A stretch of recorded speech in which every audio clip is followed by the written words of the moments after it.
compañía que todos conocemos como Luma Energy, que solo ha resultado en un proceso accidentado de una accidentada transición en uso de fondos públicos para gastos alegres, en sobregiros del presupuesto, en conflicto de intereses, en deficiencia en el servicio, entre otras cosas.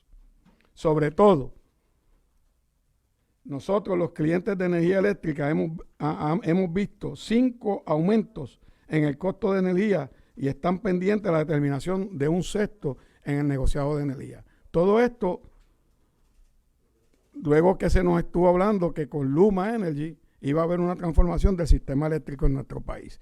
Yo quisiera que la compañera directora de nuestra comisión, la compañera Juanita Berrío Rivera, le entregue a ustedes la presentación que le vamos a estar haciendo de lo que hemos encontrado en una amplia investigación que la Comisión de Desarrollo Económico y Asuntos Energéticos de la Cámara, por no decir el nombre completo, que es más largo que la esperanza un pobre,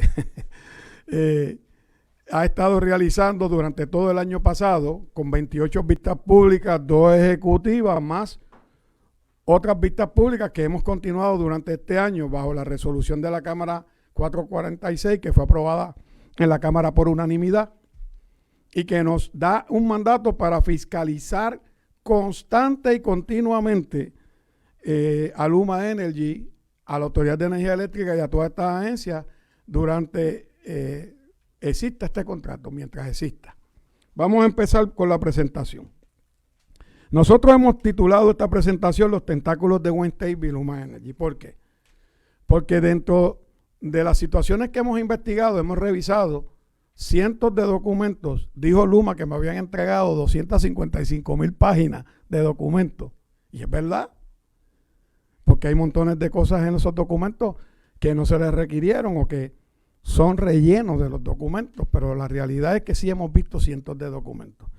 Y los hemos tenido que ir examinando pacientemente y meternos dentro de lo que son esos documentos.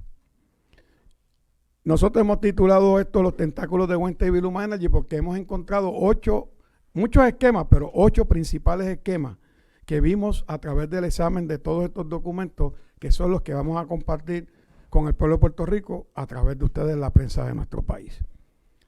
Todo comenzó cuando la Alianza Público-Privada, la Autoridad para las Alianzas Público-Privadas, escogió a Luma a base de la teoría que las eficiencias que traería con su expertise serían suficientes para pagar el contrato y generar ahorros millonarios que iban a estabilizar el costo de la energía. Hasta ahora hemos vivido 5 aumentos en el costo de la energía en poco más de 12 meses. Luma sigue sobregirándose en lugar de generar ahorro y la Autoridad de las Alianzas Público-Privadas sigue siendo negligente en su deber de administrar el contrato. Se proyectaba un ahorro en los primeros meses del año 2022 de 32 millones de dólares. La realidad es que lo que ha ocurrido, que Luma se ha sobregirado en 60 millones de dólares. O sea, que no solamente no hubo ahorro de esos 32 millones proyectados que tenían que haber ahorrado en eficiencia, sino que también se sobregiraron. Nosotros le acompañamos a ustedes en la presentación una tabla donde ustedes pueden ver el desarrollo de ese contrato de Luma y cómo se ha ido sobregirando, los costos que se tenían que ahorrar y cómo se sobregiró.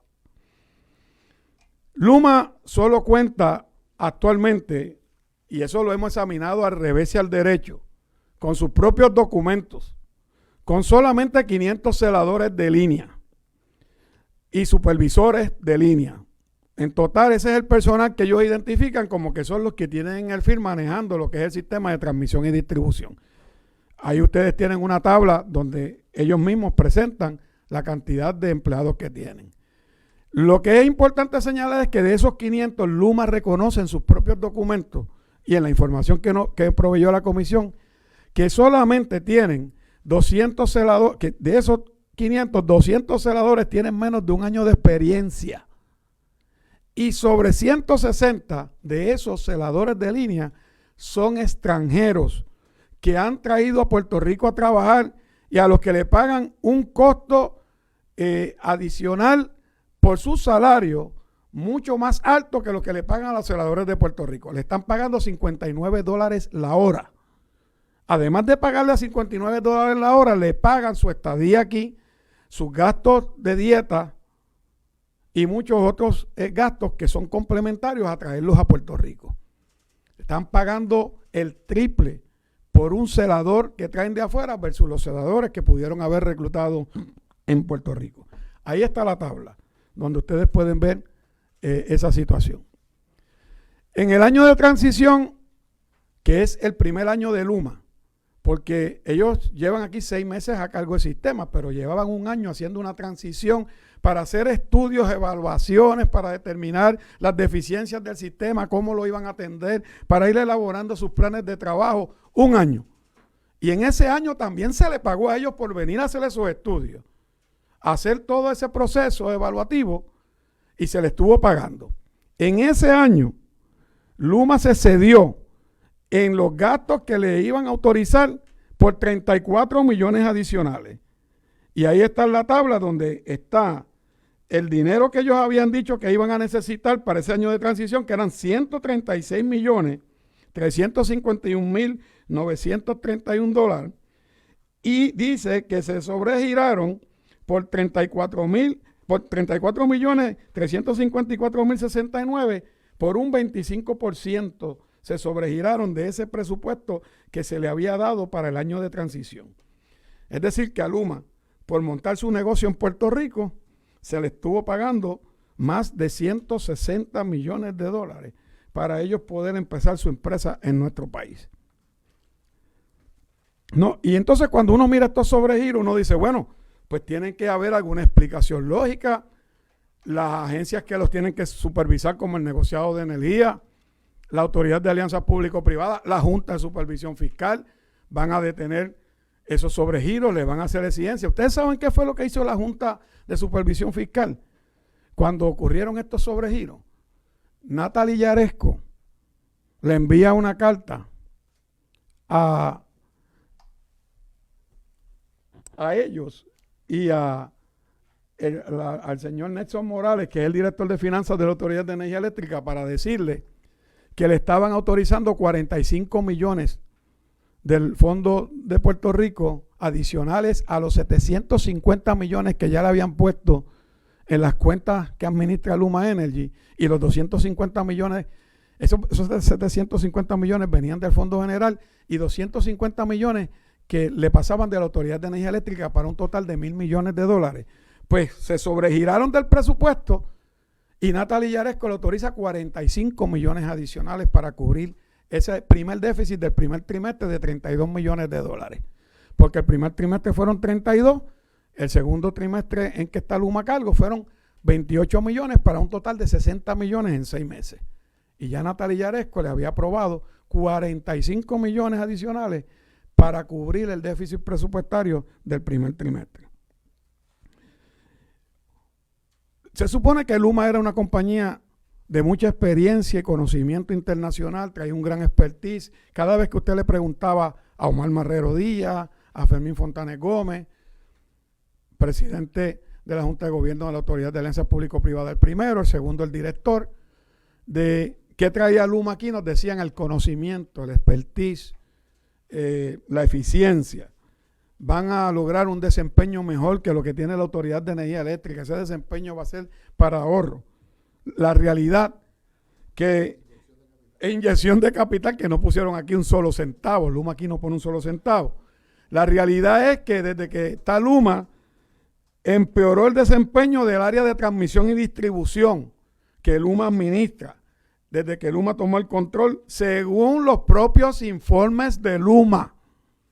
Esto no nos lo estamos inventando. Yo le acabo de añadir a ustedes en esta presentación, en la página 12, la tabla donde están las métricas, donde tenía, para que ustedes tengan una idea clara, hay una métrica que dice SAIDI, Transmission Substation, SAIDI, Transmisión y Distribución, que es el TID, y está marcada en rojita en la tabla, para que ustedes vean que antes de Luma venir en el año el 20 de junio, el 20 de agosto y el 20 de septiembre, antes de Luma llegar, la respuesta a los apagones en Puerto Rico por la Autoridad de Energía Eléctrica tomaban 105 minutos, 116 minutos, 154 minutos. Desde que está Luma, para los mismos meses, mayo, junio, julio y agosto de lo que va de este año, el periodo de respuesta a los apagones ha aumentado a 222 minutos, 174 y 134 en el mejor mes, que fue en el mes de agosto. Estas son estadísticas que ellos mismos proveen. Lo que quiere decir que el ellos responder a los apagones, a responder a las emergencias energéticas, etcétera, realmente se agravó en Puerto Rico, y eso lo hemos vivido todos los puertorriqueños desde que Luma se hizo cargo. Hay otra situación, que aquí no hay dinero para pagar el sistema de retiro de los empleados de la Autoridad de Energía Eléctrica. Aquí no hay dinero, la Junta de Supervisión Fiscal no quiso autorizar 300 millones de fondos de emergencia para poder costear el costo de combustible y no pasarle un sexto aumento a los abonados de Puerto Rico. Sin embargo, por encima de la voluntad de la Asamblea Legislativa de Puerto Rico, donde el presidente radicó junto a nosotros una resolución, la delegación del Partido Popular, para la asignación de los 750 millones que iban a venir del Fondo General para las cuentas de Luma, y luego de radicada la colgamos para que hubiera un claro ejercicio y mandato de que la Asamblea Legislativa se oponía a que ese dinero se moviera a las cuentas de Luma.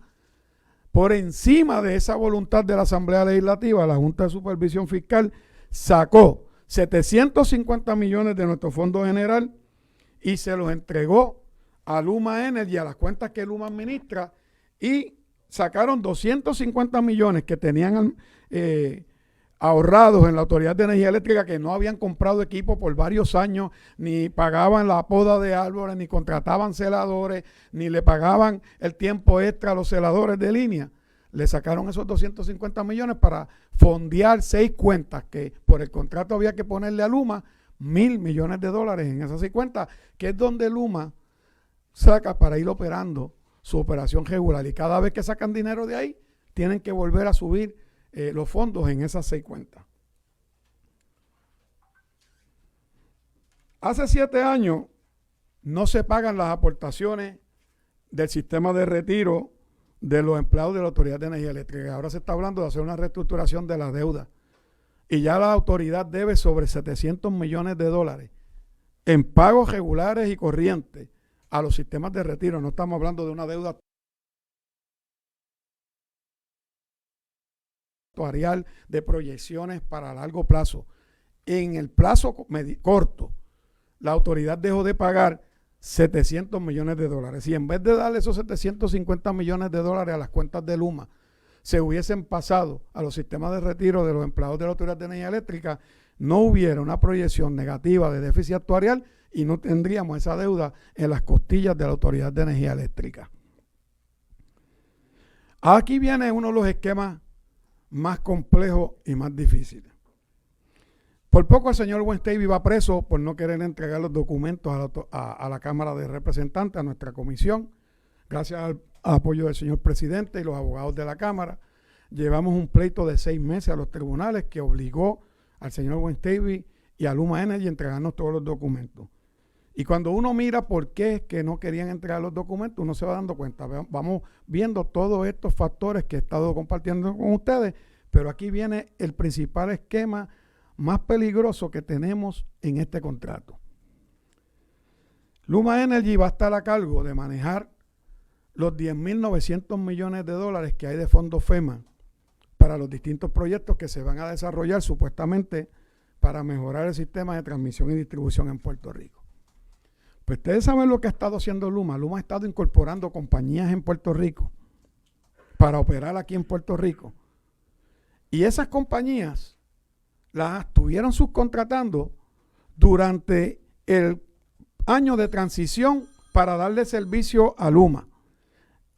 Y esas compañías que ellos incorporaron, como una de ellas que se llama Luma Construction, ese es el nombre correcto, Ibeli, Luma Construction, que no quiero equivocarme.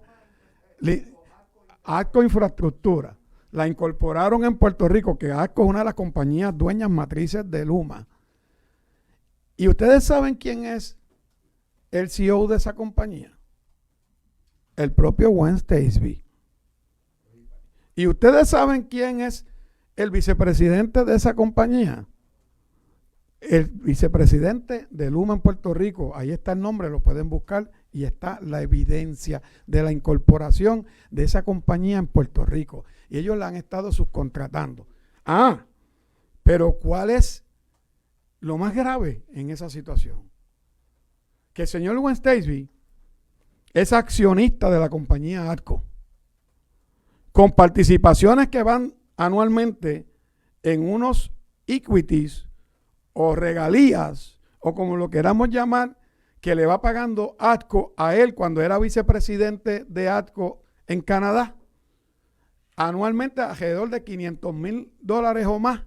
Y ahí está la tabla, está incluida en la página 18. Y esa participación que él tiene se le da en acciones de la compañía. ¿Qué quiere decir esto?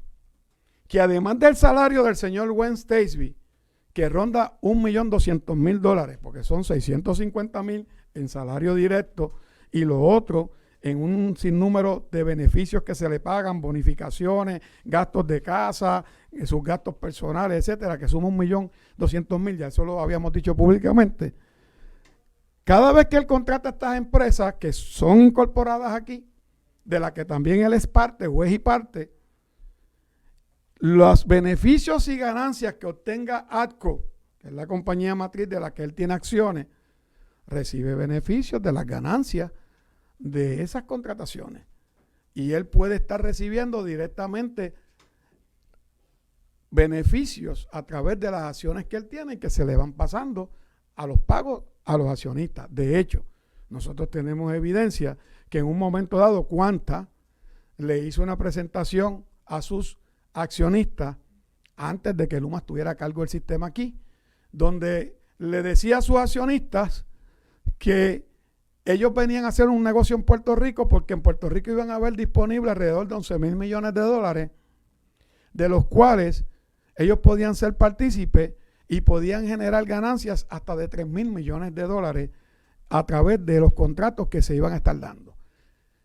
¿Qué es lo grave? Que el contrato que le dio el gobierno a Luma Energy no prohíbe la subcontratación de las compañías matrices ni de las compañías afiliadas laterales que tenga ATCO y Quanta en Puerto Rico. Cada vez que ellos vayan a hacer un proyecto, estas compañías pueden participar y licitar. Cuando usted le planteaba esto a los funcionarios del gobierno actual, Omar Marrero, Fermín Fontanes, al del negociado de energía, decían, bueno, pero es que tendrán que ir por subasta y tienen que pasar todo el proceso y si lo cumplen, pues está bien. Claro, ¿usted cree que si Wayne Stacey es el que va a adjudicar el contrato y también es presidente en otra compañía subcontratada, que ya la subcontratada, y aumenta su participación, que no van a buscar la manera de que sean ellos los que se lleven, sino todos, la gran mayoría de esos contratos, para poder llegar a esa proyección de ganancias de $3,000 millones? Eso es un esquema de grave conflicto de interés. Así que, encontrando todas estas situaciones, entendemos que este contrato no ha cumplido, ni cumple con ninguno de los parámetros que se le han establecido. Lo que pasa es que aquí la Autoridad de Alianzas Público-Privadas no está fiscalizando adecuadamente ese contrato. Y cada vez que usted le pregunta a Fermín Fontanes quién lo tiene que fiscalizar, él empieza a titubear diciendo que es el negociado, que el negociado lo que fiscaliza es la parte regulatoria, no la operacional, no la funcional. La operacional y funcional le corresponde a la Autoridad de Alianzas Público-Privadas, porque ni siquiera a la Autoridad de Energía Eléctrica, porque se lo quitaron en el contrato y no lo están haciendo. De hecho, cuando nosotros denunciamos que habían compras de bebidas, pago de alquileres de casa, transporte de mascotas, montones de cosas en el periodo de transición, después salió Fermín Fontanes, cuando tenía todo eso oculto y cuando usted le decía que no, ellos nos contestaban bajo juramento, que ellos no tenían las facturas, el detalle de la factura, que las tenía la autoridad o que las tenía el negociado o que era otro el que las tenía. Resulta que salió diciendo, no, es que nosotros le descontamos $4 millones a ellos para no pagarle todas esas bebidas y todas esas cosas. Falso. Porque los 4 millones de dólares que ellos les descontaron fue porque ellos excedieron el presupuesto que correspondía utilizar para ese año de transición. Pero ahí se pagaron montones de bebidas, se pagaron montones de comida, se pagaron casas alquileras. Ahí tienen la evidencia porque nosotros le pusimos facturas para que las puedan ver. Que hay hasta, y el que quiera verlas, las tenemos todas allí. Cualquiera de ustedes que quiera ir a revisar, los documentos están disponibles. Hay hasta pagos de casas en lugares privilegiados en Santurce, Guaynabo y otros lugares de Puerto Rico, donde ronda la renta en $4,500 mensuales por esos apartamentos. Y eso está ahí. Así que la última recomendación, yo voy a leerle las recomendaciones que tenemos aquí, lo que vamos a hacer, pero la última, que debió haber sido la primera, pero la dejamos para la última, es que esta Cámara le va a recomendar al señor gobernador, a la Autoridad de Alianzas Público-Privadas, a la Autoridad de Energía Eléctrica, al negociado de energía, que de inmediato se ordene la cancelación de este contrato leonino, que es un robo al pueblo de Puerto Rico. Si ellos no lo quieren hacer, yo le voy a solicitar al presidente, y lo he conversado con él, que hagamos una evaluación de todos los procesos disponibles legales ante la Asamblea Legislativa, que puede incluso hasta hacer que apoyemos a un grupo de abonados para que los abonados, a nombre de todo Puerto Rico, vayan a pedir la cancelación de este contrato en el tribunal, porque tendrían el standing para hacerlo, más que las uniones, más que la propia Asamblea Legislativa. Y la Cámara le podría dar ese apoyo como una de las alternativas. ¿Qué otras recomendaciones tenemos aquí para manejar este contrato leonino? Con relación a la irregularidad de las contrataciones que realiza Luma Energy, se le va a ordenar al secretario de la Cámara, una vez apruebe el informe que baja hoy en calendario para aprobarse, que ya hay un informe de esta situación que se recogió ayer el referéndum y tuvo la votación unánime de los miembros del Partido Popular, Victoria Ciudadana, Partido Independentista y Partido Dignidad. Los amigos del PNP ni se presentaron al referéndum. Se le ordena al secretario de la Cámara hacer un referido a la oficina de la Contralora de Puerto Rico mediante el envío de este informe para que esta oficina evalúe si las irregularidades mencionadas presentan algún conflicto de intereses o pudieran constituir un mal uso de los fondos. De igual manera, solicitamos que el negociado de energía prepare y rinda a la Asamblea Legislativa un informe detallado de cuáles han sido las razones para el exceso de gastos de Luma Energy durante su año de transición, los sobregiros en que ésta ha incurrido durante los primeros 2 trimestres del año 2022 y si dichos gastos en exceso son justificados. Además, se solicita a la Autoridad de Alianzas Público-Privadas que comisione una auditoría forense con auditores externos para identificar gastos no justificados. De hecho, esto está aquí como recomendaciones, pero nosotros vamos a preparar legislación para, por resoluciones conjuntas, darle un mandato directo sobre esos asuntos. Se solicita a la Autoridad de Alianza Público-Privada, el negociado de energía, la Oficina del Contralor, que realicen una auditoría sobre las contrataciones hechas por Luma Energy y sobre la transparencia del proceso de contratación. Se solicita que, de acuerdo con los hallazgos, presenten un informe a la legislatura que contenga recomendaciones para mejorar la transparencia de los procesos de contratación de Luma Energy que sean compatibles con las cláusulas contractuales del acuerdo de operación y mantenimiento otorgado entre Luma Energy, la Autoridad de Alianzas Público-Privadas y la Autoridad de Energía Eléctrica. Saludamos al senador Ramoncito Ruiz, que se ha hecho presente en la conferencia. Se solicita que la Autoridad de Alianzas Público-Privadas evalúe el cumplimiento con las disposiciones contractuales por parte de Luma, en especial sus estadísticas de desempeño y el cumplimiento con las leyes de Puerto Rico, incluyendo la Ley 17 sobre política pública energética, en cuanto a viabilizar la incorporación de al menos un 40% de energía renovable para el año 2022, que lo único que han hecho es anunciar que acaban de autorizar 18 proyectos para comenzar ahora a hacerse de supuestamente fincas de placas solares. Luma Energy debe preparar el sistema de transmisión y distribución para recibir un mínimo de 18 megavatios de energía renovable distribuida, además de los proyectos Utilities Care que gestionan por medio de la Autoridad de Alianzas Público-Privadas. Vuelvo y le digo, todo esto son recomendaciones porque es un informe, pero todas estas cosas que estamos recomendando van a bajar por legislación. Se solicita a la Autoridad de Energía Eléctrica y la Autoridad de Alianzas Público-Privadas que rindan un informe conjunto a la legislatura sobre las proyecciones de pago a Luma Energy y si efectivamente se ha cumplido y se cumplirá con los ahorros proyectados inicialmente por medio de los cuales se sufragaría el contrato de Luma Energy evitando aumentos de tarifas. Ya vemos que no han cumplido.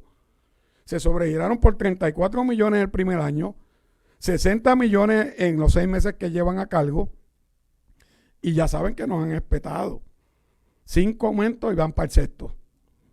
Se ordena a la Oficina de Servicios Legislativos que traduzca este informe al idioma inglés para que el mismo sea enviado al secretario de la Cámara, por el secretario de la Cámara, a la Junta de Supervisión Fiscal, al Congreso de los Estados Unidos de América, al Comité de Recursos Naturales de la Cámara de Representantes dirigido por el honorable Raúl Grijalva, al Comité de Energía y Recursos Naturales del Senado dirigido por el honorable Joe Machín. También se enviará a las siguientes agencias y entidades del gobierno federal: FEMA, dirigido a su administradora, señora Diane Criswell; Inspector General de FEMA, Joseph B. Cufari; a la Oficina de Puerto Rico y los Territorios de la Casa Blanca, dirigido por la señora Gretchen Sierra Zurita, directora asociada; al Consejo Asesor de Justicia Ambiental de la Casa Blanca, dirigido a sus copresidentes Richard Moore y la señora Peggy Shepard. Se solicita a la Junta de Gobierno de la Autoridad de Energía Eléctrica, a la Junta de Directores de la Autoridad de Alianzas Público-Privadas y a los comisionados del negociado de energía que procedan a cancelar este contrato al amparo de los hallazgos de la investigación realizada, ya que al amparo de estos hallazgos entendemos que se constituyen los elementos necesarios para solicitar la cancelación del contrato y así acabemos con los tentáculos de Wayne Statesby y Luma. Pregunta. Sobre específicamente el tema de las compañías incorporadas, ¿van a hacer algo para evitar que subsidiarias de ASCO o de Luma sean parte de contrataciones futuras de la autoridad, ya que eso no está en el contrato? ¿Se está pidiendo que se elimine el contrato? Mira, sí, nosotros no podemos legislar retrospectivamente en ese asunto, pero sí prospectivamente ya legislamos, se aprobaron aquí en la Cámara, pasaron al Senado. Hay que ver qué van a hacer nuestros compañeros senadores. Algunas legislaciones están detenidas allí todavía desde la primera sesión ordinaria. Hay una que se iba a llevar a votación, después la dejaron fuera de calendario, y hay una que le hicieron un informe negativo que no entendemos por qué, porque iba a evitar que la autoridad para la alianza público-privada hiciera lo mismo con la generación. Sí, es una legislación que le prohibía a la Autoridad de Alianzas Público-Privadas hacer este tipo de contratos que hizo con Luma si no hay inversión de las compañías que tienen que ver en la alianza público-privada, o en su defecto que presentara qué es lo que va a aportar en una alianza público-privada. Sí, presidente. Para aclararlo en un lenguaje bien sencillo, el lenguaje de las dos medidas lo que hace de forma proactiva es evitar que el esquema de Luma y de Wayne Statesby se repita. ¿En dónde? En la generación de energía, en la planificación que se tiene para los aeropuertos, en todos los proyectos que se están en agenda para las carreteras, para evitar este esquema de tener un double whammy, donde una persona utiliza una corporación caparazón, como el Luma, utiliza el dinero del pueblo de Puerto Rico, pero subcontrata toda una estructura organizacional ya existente, porque ASCO lleva años operando, donde el que está administrando y adjudicando en nombre del pueblo de Puerto Rico es parte. Es que es tan sencillo el esquema, que es burdo. ¿Y esta legislación bajó un informe negativo en el Senado? No, sí. Esa, yo te puedo... Sí. Sí. Es que esas las vamos a referir a la justicia, tanto local como federal, y lo dice ahí. Y si no lo dice, se nos pasó. Pero sí, esas compañías y ese esquema va a ser referido a justicia estatal y federal para que se investigue, porque es obvio que hay un conflicto de interés, es obvio que puede haber una ilegalidad, es obvio que se pueden estar desviando fondos a esas compañías para beneficiar a las compañías matrices de Luma, que son Cuanto y ASCO. ¿Cuánta y ASCO? Hay 11 mil millones de dólares, 11 billones de razones para que eso se proteja. Además, hay 2.000 millones adicionales en fondos CDBDR, que son también para mejorar el sistema eléctrico de nuestro país. Y tenemos que protegerlo. De hecho, estamos hablando de que debemos ir a energía renovable. Ahora es que salen los primeros 18 proyectos que van a autorizar para que la empresa privada monte placas solares en una finca para producir 884 megavatios. Pero también hay un proyecto que se pudiera estar realizando con los chavos que se tienen para que se puedan poner placas solares sobre los techos en nuestro país. Ya se lo presentamos como una alternativa al licenciado Omar Marrero Díaz en calidad de presidente de la Junta de Directores de la Autoridad de Alianza Público-Privada y de director ejecutivo de la FAB. Él lo está evaluando y se lo va a presentar al gobernador, porque lo que nosotros le estamos proponiendo es que avancemos en el sistema de energía renovable, llevando por lo menos a 150,000 viviendas en Puerto Rico, de los pueblos de la montaña, del este y el sur de Puerto Rico, a unos 14, 15 pueblos.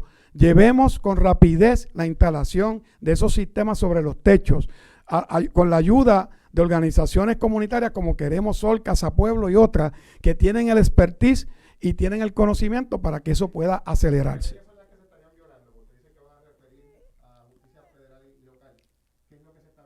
Se está violando la ley anticorrupción de Puerto Rico, se están violando la ley de ética y demás, porque pueden haber conflictos de intereses.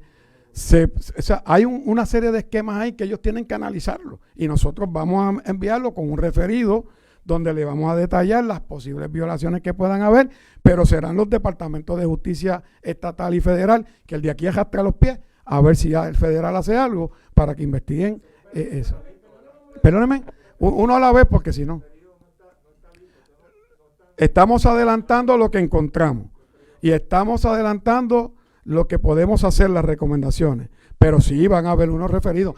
No podemos hacer un referido hasta que el informe de la comisión, que allí yo entiendo que está en el informe, nosotros hoy vamos a aprobar el informe, ya se aprobó en comisión, hay que aprobarlo en la Cámara, en el Pleno. ¿Esos delitos aplicarían a una empresa privada? Es que ellos no son empresa privada. Sí, pero te lo voy a aclarar por qué no. Pero perdóname, hiciste esa observación, yo te la quiero aclarar. Y después sigue la pregunta. Ya el tribunal determinó, porque ese era el jueguito de ellos para no darnos la información, que eran una empresa privada. Y el tribunal determinó que nos tiene que dar todo, porque ¿sabes qué? El 100% del dinero que usa Luma en Puerto Rico es público, es de la Autoridad de Energía Eléctrica, lo que tú y el pueblo de Puerto Rico y nosotros pagamos de energía eléctrica. Sí.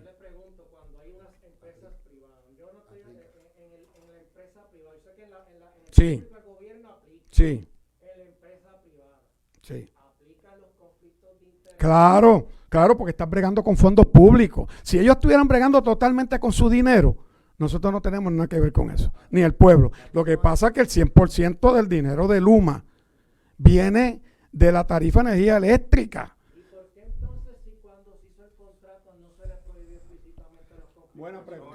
La ley no lo dispone, la ley habilitadora, y por eso la legislación de la Cámara resuelve de forma proactiva a futuro que se evite.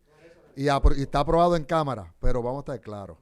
El test, la forma de evaluar este caso, no hay una distinción entre desde el punto de vista de oversight, desde el punto de vista de fiscalización, desde el punto de vista de ejercicio de la empresa que opera en nombre del pueblo de Puerto Rico. Así que le aplica todo lo que tiene que ver con conflictos, las normas, las reglas, y en especial aquí va a aplicar el derecho puertorriqueño, que está bastante, obviamente, estructurado, y el derecho que le aplica. Le aplica, no, le aplica, la decisión le aplica, las dos. No, estaba hablando ahora de la legislación futura para que no se vuelva a hacer un contrato como este. Las faltas y las irregularidades están adjudicadas, ese es el resultado de la investigación. Ahora van a salir los referidos pertinentes. El hallazgo que estamos planteando nosotros de parte del esquema es ese. Es el conflicto que hay de una empresa privada subcontratada para el gobierno para administrar y ejecutar todo lo que tiene que ver con el desempeño de una utilidad, en este caso la Autoridad de Energía Eléctrica, donde se está beneficiando los contratos a subsidiarias. Ese es el esquema.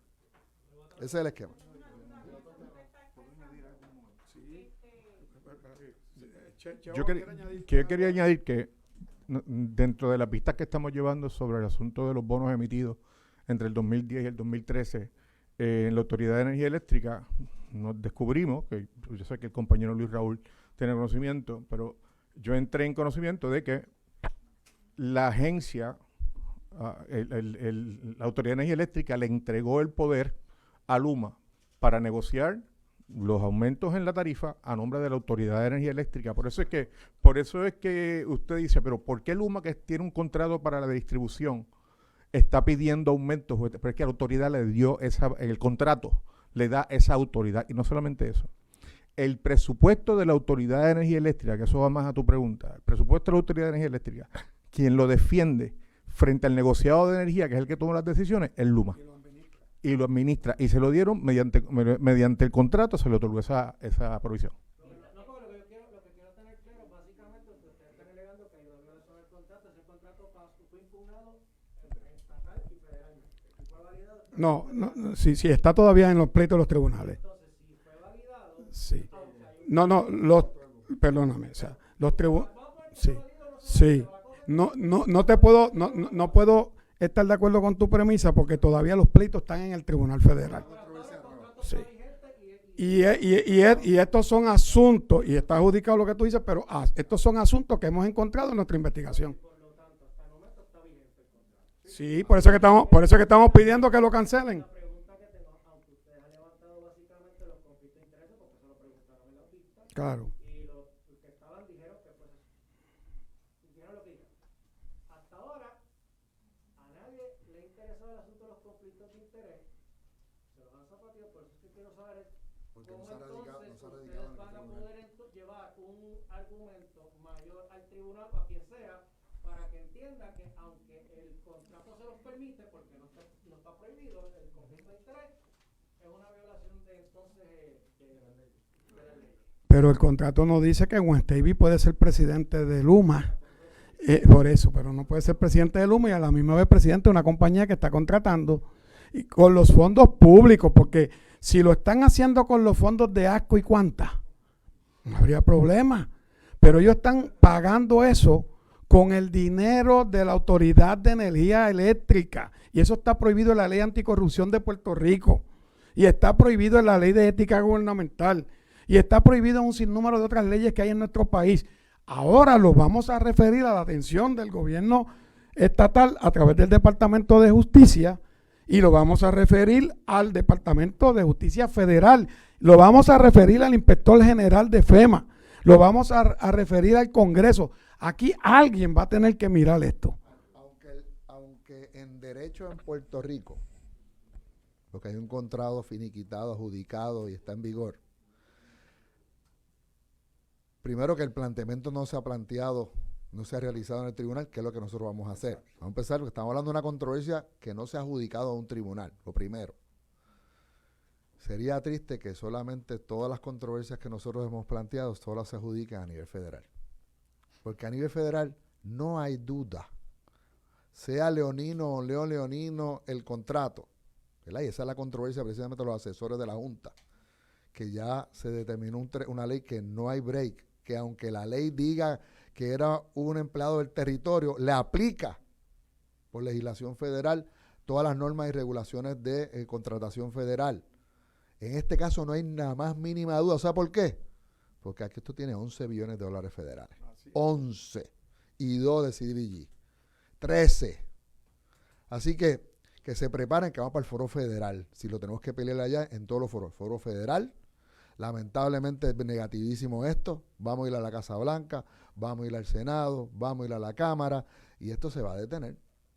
Porque no podemos ir con un esquema tan burdo de corrupción como este.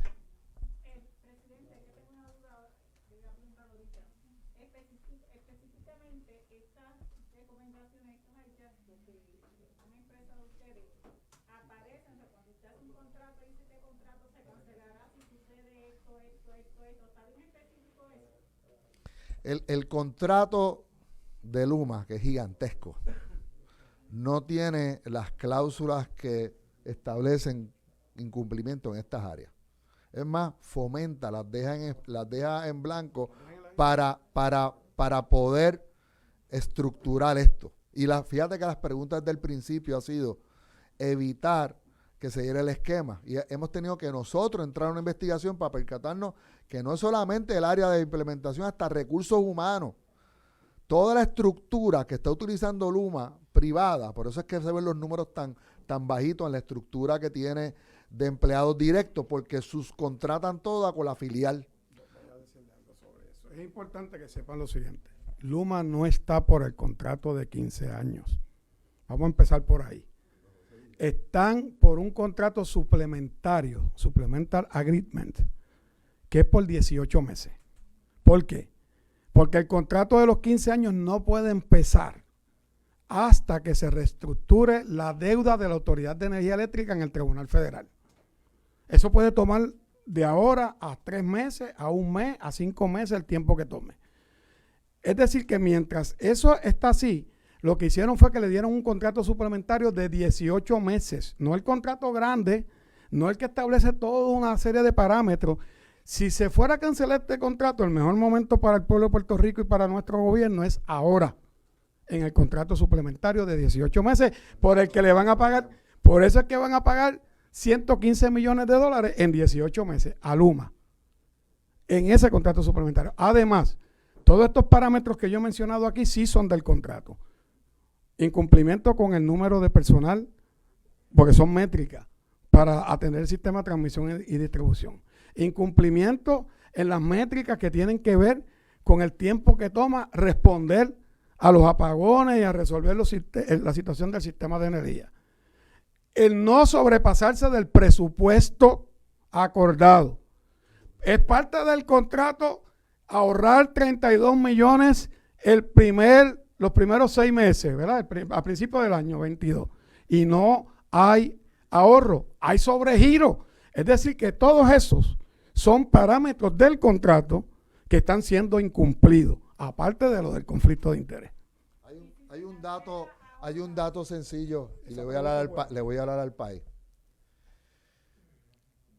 ¿Usted tiene en duda por qué la Junta, todos los acreedores, todo el mundo ha evitado a toda costa que nosotros legislemos para reestructurar la deuda de la Autoridad de Energía Eléctrica? ¿Por qué los planteamientos? Porque no es solamente la deuda, son los billones de dólares que están después de los contratos, después de la reestructuración. Así que hay muchos intereses. Por eso, si se reestructura la deuda y antes ya en este momento se ha cancelado el contrato, ¿qué es lo que va a pasar? Puede operar como operaba antes, puede hacer una PP nueva bajo las premisas de la legislación nueva y evitar el conflicto, donde la entidad se enfoque solamente a administrar y contrate empleados directos o contratistas locales o contratistas donde no tienen ningún tipo de conflicto, como dispone la ley. Nosotros en la legislación no revocamos las alianzas público-privadas, esa no fue la intención. Lo que se hizo fue evitar que se repitiera el esquema. No estamos en contra de la política pública, no es un issue de política pública, es un issue que si se va a hacer, se realice bien. Además, yo te voy a contestar como te hubiese contestado Pedro Pierluisi esa pregunta. No sé, ahora nosotros tenemos el caballo de la Autoridad de Energía Eléctrica, Josué Colón, que ha estabilizado el área de generación. Así que, si hubiera que cancelarle a Luma, podría él administrar ese proceso hasta que se establezca una nueva alianza público-privada, sin contratista. ¿Directamente? ¿Ah? Sí. Directamente, sí. Estoy a favor. Antes de pasar a preguntar otro tema, ¿hay más preguntas sobre este tema? ¿No? Sí, sobre la resolución de la crudita que va a pasar hoy. No sé sé si el proyecto de resolución, eso no ha quedado. Es resolución. Va a ser resolución conjunta. Es resolución, ¿Qué va a pasar? pues es temporera. Correcto. ¿Y qué vamos a hacer con esa resolución del gobernador? ¿Se va a enmendar a que cruzó el Senado? Bueno, el gobernador hace algo importante, ¿verdad? Que encuentra fuentes de repago no federal en un mecanismo que nosotros personalmente lo hemos utilizado en otras ocasiones para poder financiar descuadres. Así que es un mecanismo donde la Asociación de Ejecución Conjunta, los miembros, distribuyen sus acciones y se le coloca un impuesto, un 50% en los dividendos. Eso se ha hecho antes. Así que ahora lo que hay que hacer es que el compañero Jesús Santa analice, obviamente, el lenguaje de la medida. Lo otro es una ponencia, obviamente, del Ejecutivo. Él citará a las partes para que presenten y se enmendará el proyecto del Senado. Sí, ya tiene vistas públicas, está corriendo un proceso ordinario. Pero todos los procesos aquí corren con un proceso acelerado, pero cumpliendo con rápido dentro de lo más que permita, obviamente, nuestro proceso aquí en la Asamblea Legislativa. El propio Ejecutivo, pienso yo, con la resolución que presenta el gobernador, está avalando el mecanismo que están proponiendo. Porque entonces, la medida ya está en la Cámara, ya comenzó el proceso, debe tener ya una cita, una vista, perdón. El día de la vista se acoge, obviamente, la posición del gobernador sobre la medida que está más adelantada. La medida más adelantada ya cruzó acá.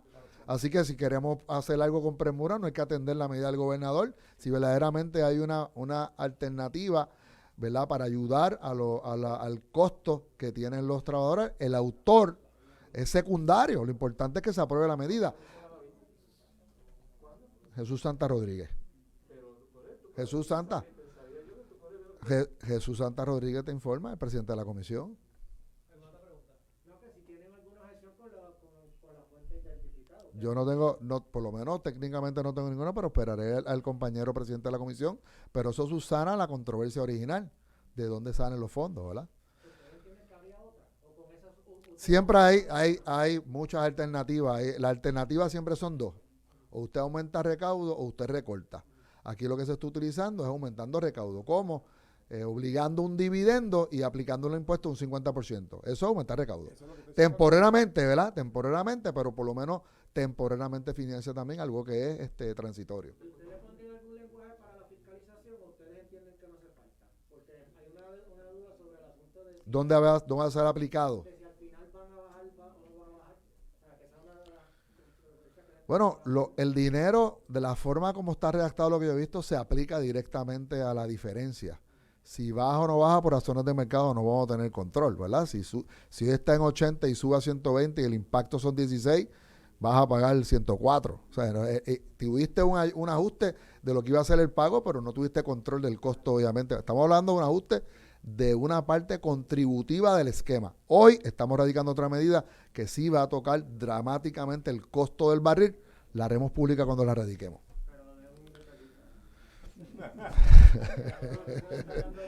Pues mira, sencillo,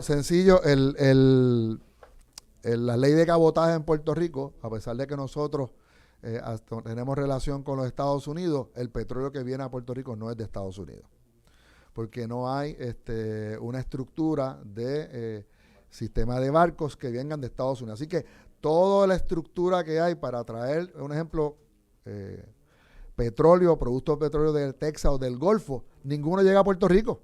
Así que todo ese ahorro que se está bajando el costo bajo el esquema actual no puede llegar a Puerto Rico. Así que estamos solicitando temporalmente para los productos petroleros una exclusión de las leyes de cabotaje. Allá y acá. Sí, estamos haciendo el planteamiento allá y acá. Estamos pidiéndole, obviamente, al gobierno federal y estamos legislando acá en ambas para que se pueda entonces, desde el punto de vista estructural, el que Puerto Rico pueda accesar bajo otras banderas el producto de los Estados Unidos petrolero. Y esto es diésel, esto es gasolina, esto es, yo creo que no es gas natural, ¿verdad? Porque estamos hablando que esto impacta también a la Autoridad de Energía Eléctrica y esto sí es sustantivo. Esto sí no es algo que va a sencillamente ajustar la parte del la contribución local. Esto va a atender directamente el costo del crudo y de los productos del crudo en la isla. No viene, la mayoría viene de Lituania y de Europa. Los barcos que están en ese petróleo acá no están sujetos a la ley de esta. Correcto. Lo que estamos, al tú abrir el planteamiento, te permite utilizar otra bandera que son las que hoy compran y son las que distribuyen el petróleo de Estados Unidos para que lleguen a Puerto Rico. Sencillo. Hoy, y vienen de otro lado, porque no hay bandera americana de productos petroleros. Todos los productos petroleros que vienen no vienen con bandera americana. Al ampliar la legislación, permite que ese petróleo venga a través de, siendo producido en Estados Unidos, se monte en otro barco y pueda llegar a Puerto Rico. Eso es lo que está haciendo la legislación. Oye, bien sencillo. El acarreo de Puerto Rico, que son todas compañías, y no voy a decir los nombres para evitar promocionarlo, están en consumo. No tienen el producto petrolero. El producto petrolero corre por otras banderas, son banderas americanas, pero utilizan por razones de la estructura, tienen filiales en otro lado, y la bandera no es de Estados Unidos. Con esta legislación permite que ese carguero que sale del Golfo de los Estados Unidos venga a Puerto Rico con un producto más barato. Eso es sencillamente lo que estamos planteando. Temporalmente, para evitar que nos apliquen, que estamos cambiando la ley permanentemente. Temporalmente, mientras esté la crisis. Mientras esté la crisis de la guerra y el desnivel, obviamente, de los controles. Por eso les dije, usted quiere un adelanto. Cojan el adelanto porque quieren entonces que le dije el adelanto. Sean responsables con su planteamiento. Le di el adelanto.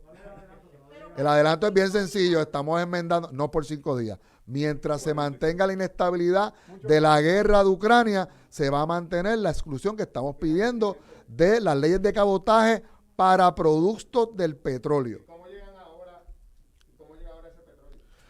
Vienen, la inmensa mayoría vienen de Europa, vienen de otras firmas. Van a Estados Unidos, tiene que explicarle que van a Estados Unidos.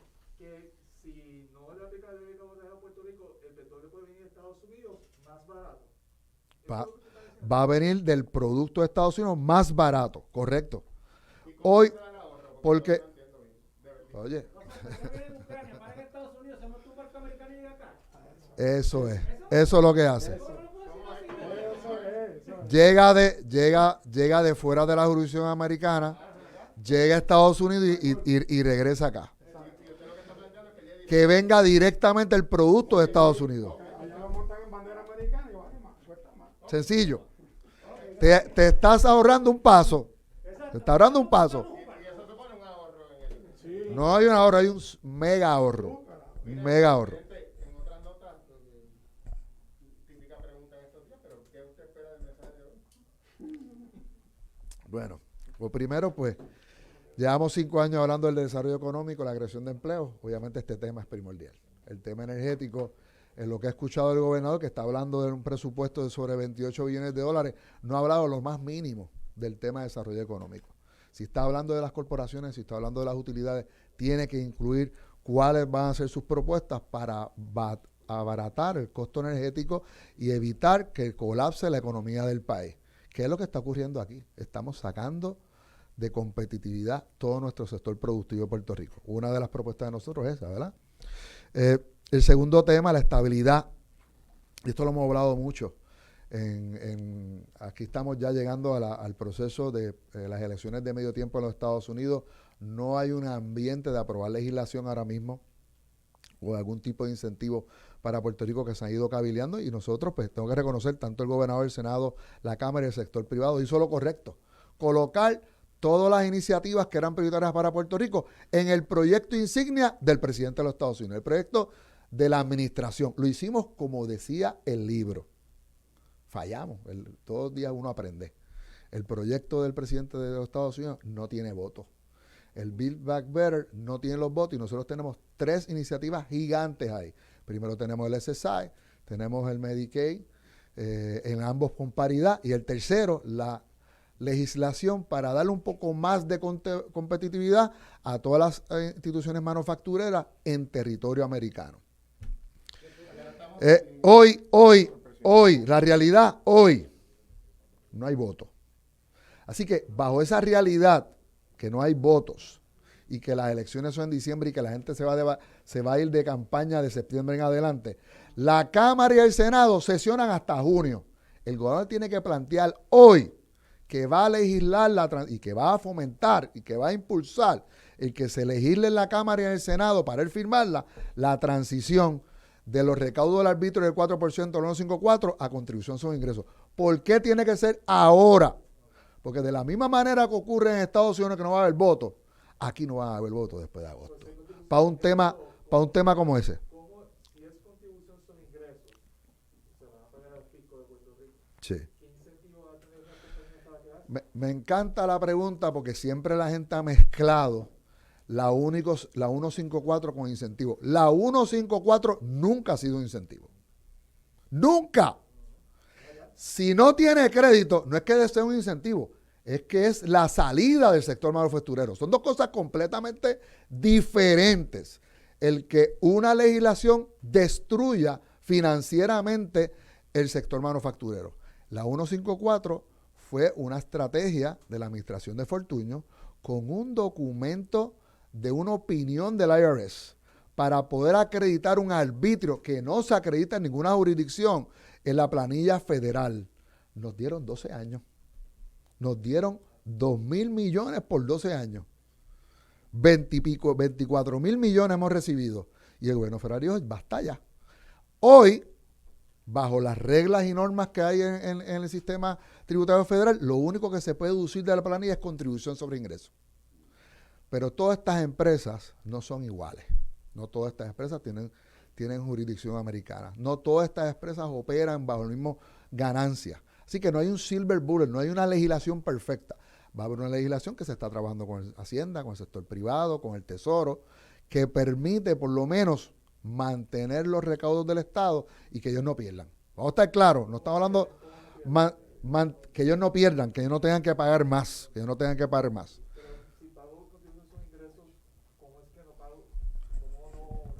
Que no pagues más entre la planilla estatal y la planilla federal. Si hoy pagas 2,000 millones de dólares en un arbitrio y lo pagas en Puerto Rico, y el gobierno federal te dice, mañana no te voy a permitir que me acredites los 2,000 millones, tú haces una transición a contribución sobre ingresos. Cuando estamos hablando de transición, esto es matemáticamente sencillo. Si hoy pagas 0, pues vas a pagar 2. Si hoy pagas 2, pues vas a pagar 4 y medio. Hay un ajuste en contribución sobre ingresos. Claro que hay que enmendar las tasas. Y esas tasas no son tan fáciles de aplicarlas a todas. El lenguaje es bastante complejo. Pero va a permitir, primero, que la empresa tribute lo mismo o cercano de lo mismo y que pueda acreditar el pago en Puerto Rico esa contribución para que no paguen más, para que no pierdan competitividad. Porque acuérdate que para ellos pago lo mismo. Sí, es lo mismo, claro. Ellos lo pagan en dos componentes hoy. 0 en contribución sobre ingresos y 4% en arbitrio. Ahora vas a pagar 0 en arbitrio y 4. No es matemáticamente exacto, pero vas a pagar. Para Estados Unidos no es bueno nada. Porque como quiera estás perdiendo 2,000 millones. Pero Estados Unidos no quiere venir aquí a hacer otro bailout. Los Estados Unidos no quieren venir aquí a que se pierda el 50% de la economía, que es lo que debería estar gritando el gobernador, que fue la pregunta original. El gobierno de Puerto Rico y el gobernador debería estar gritando que esto se acaba en junio y que es el único break que tenemos para acción legislativa aquí y que hay que aprobar esto hoy porque el 50% de nuestra economía es manufactura. El 20% de nuestro recaudo es solamente 154, sin hablar de todo el valor añadido de los transportistas, las gomas, los empleados, los contratistas. Eso es gigante. El 60% de la exportación en Puerto Rico es manufactura. Si usted tiene alguna duda de qué mueve la aguja en la economía del país, de Puerto Rico, ¿verdad? Vamos a estar claros, no es la agricultura y no es el turismo, es la manufactura y hay que protegerla. Y el que tenga duda de eso, pues prepárese entonces a ir caminando no para el Congreso a pedir una segunda quiebra. Sí hay un plan, hay una legislación que hace esa transición de forma ordenada. No, esto es bien importante, eso es local. Y qué bueno que hace el planteamiento. Aquí no se tiene que hablar con ningún congresista. El que hable con un congresista sobre este asunto está desconectado. Porque esto es una transición de contribuciones en Puerto Rico, donde no hay acción legislativa. Esto es un documento del IRS. Así necesitan dos cosas. Legislar aquí. Hay que radicar un proyecto. Vamos a radicar, ponlo con calma. Vamos a radicar, es urgente. Y se va a aprobar un proyecto que va a ser un sustitutivo de todos estos lenguajes. Pues no es la única medida. Vamos a tocar, obviamente, el código municipal, el código de incentivo y el código de renta interna. Un sinnúmero de medidas. Un solo proyecto vamos a aprobar. En ese proyecto, en ese vehículo, si le gustan el tema federal, pues es un Omnibus Bill. En ese bill, que va a tener un montón de cosas, ahí vamos a incluir ese lenguaje. El estatal. ¿Qué necesitamos? Necesitamos legislación a nivel del Congreso, por favor, repitan eso. Necesitamos un documento del IRS que diga, eso que tú legislaste ahí funciona, te lo voy a acreditar. Eso que está ahí, tiene que hacer este ajuste, no estoy de acuerdo. O sea, necesitamos antes de mayo. ¿Y hay conversaciones con el IRS? Hay conversaciones con el IRS, hay conversaciones con el Tesoro, hay ambiente, pero nos tenemos que mover. Y el Ejecutivo, ¿y por qué es tan importante el Ejecutivo? Porque para los populares la manufactura es hasta parte de su política pública, pero no para el PNP. Este tema, que tiene mucha lógica, es un tema politizado desde el punto de vista de las cosas de estatus. Es lamentable. Pero en el Senado tenemos más que 12 votos populares. Así que nosotros podemos aprobar en la Cámara. La pregunta es si en el Senado van a aparecer 2 votos para garantizar que la manufactura quede en Puerto Rico, que se protejan esos empleos, y quién al final de todo va a ser el culpable cuando eso colapse. Es bien importante eso, porque no se puede aprobar después, hay que aprobarlo ahí. Hasta junio. Perdón. De manera bien sencilla, para la gente que lo va a ver, ¿cuál es la explicación de que no logremos eso? Y que, digamos, que perdamos esos 1.800. Pues nosotros acabamos de llegar a un acuerdo ahora mismo para restablecer los fondos de retiro, para poder comenzar a pagar la deuda, que ya viste en el presupuesto que son casi $2,000 millones. Pues imagínate tú que en agosto tengamos que regresar al tribunal y plantearle a la juez Taylor Swain. Usted sabe que las proyectoras eran 12, pero ahora perdimos 2. Pero no son 2, porque 2 era el recaudo del 4%, pero la economía, que hay planilla de individuo y todo, esto se convirtió en 5. Y no podemos pagar, no solamente no vamos a poder la deuda, no vamos a poder el sistema de retiro, es que no podemos pagar a la mitad de nuestros empleados, es que no podemos mantener las carreteras, es que los dineritos que le habíamos prometido a los maestros, es que no siquiera le vamos a poder pagar la base. Olvídate del aumento, es que no le podemos pagar a los maestros para operar. Sí, esto es gigante. Esa es la prioridad. Y obviamente, cumpliendo con esas prioridades, pues hay otros temas. Claro, la Universidad de Puerto Rico, el que no se le corte el dinero a los municipios, que son 44. ¿Pero qué son 44 o 100 en 2,000 millones? Uno tiene que establecer prioridades. Para mí la prioridad es garantizar una transición ordenada del arbitrio del 4%, con acción de puertorriqueños, es aquí, a contribución sobre ingresos, con el aval del Tesoro de los Estados Unidos. Y ahí tenemos que estar todos. Se plantea una posible extensión de ese plazo. Se ha hablado, lo ha dicho el secretario de Hacienda. ¿Usted tiene información Eso es un mega error. de que eso puede darse y entonces no habría que estar corriendo a todo esto? Tú te arriesgarías a... Pero te voy a hacer el planteamiento que le dije al Tesoro, porque la cosa contable no es solamente lo que es estrictamente el proceso aquí. Aquí siempre hay que tener el elemento político. De aquí a un año de acción legislativa, eso significa que estamos en el 2023 a 6 meses de la radicación para la reelección. De aquí a un año vamos a empezar a hablar de taxes y de las manufacturas y del mantengo corporativo del ELA con la estadidad, y que en la estadidad no se pueden tener esas disposiciones. ¿Usted cree que va a haber voto? Usted va a arriesgar el futuro del 50% del trabajo de los puertorriqueños del sector privado, que son los que financian la economía del país, para que tengamos gobierno. Porque aquí estamos claros que es la gallina y cuál es el huevo. Esa es la gallina. O sea, si vamos a arriesgarnos a ese nivel, es insostenible. Y el Tesoro lo entendió. Es inaceptable el no aprobar. Si nosotros aprobamos ahora y después tenemos la dicha que se abre el cielo y se aprueba el Build Back Better, que, by the way, nosotros fuimos los que introducimos esas enmiendas. Y hay que hacer ajustes. Hacemos un proyecto de enmiendas técnicas en agosto. Si eso no es, ya le aprobamos. Pero aprobar esto después, fuera del presupuesto, fuera de la negociación importante. O sea, como esto aquí, ese momento es que se aprueban y se adelantan muchas causas para motivar a la gente a votar. No va a haber motivación ninguna para aprobar esto. Así que eso es bien importante. La transición, para usted tratar de la transición. No es lo mismo aprobar en junio y tener una extensión de un año en transición ordenada a decir que vas a extender un año para buscar legislación. Eso es irresponsable. Eso es riesgoso. Y el que lo haga es el culpable de la segunda quiebra de Puerto Rico.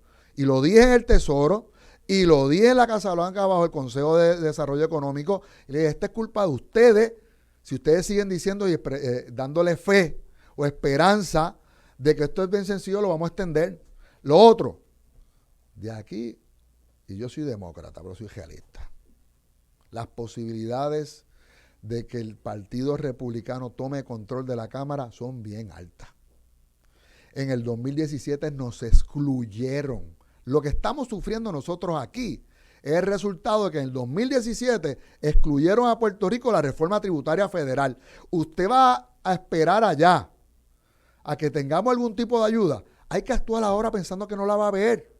Por eso lo responsable para poder tener una transición ordenada de un año es legislar ahora. Y eso debe ser la prioridad del gobernador. Si tiene un proyecto, que lo radique. Si tiene un proyecto, que lo radique hoy. Hay un montón de lenguaje allá afuera. Al final se van a escuchar todas las partes. No hay, aquí nosotros hemos demostrado que no creemos en el box score, ni quién es el autor.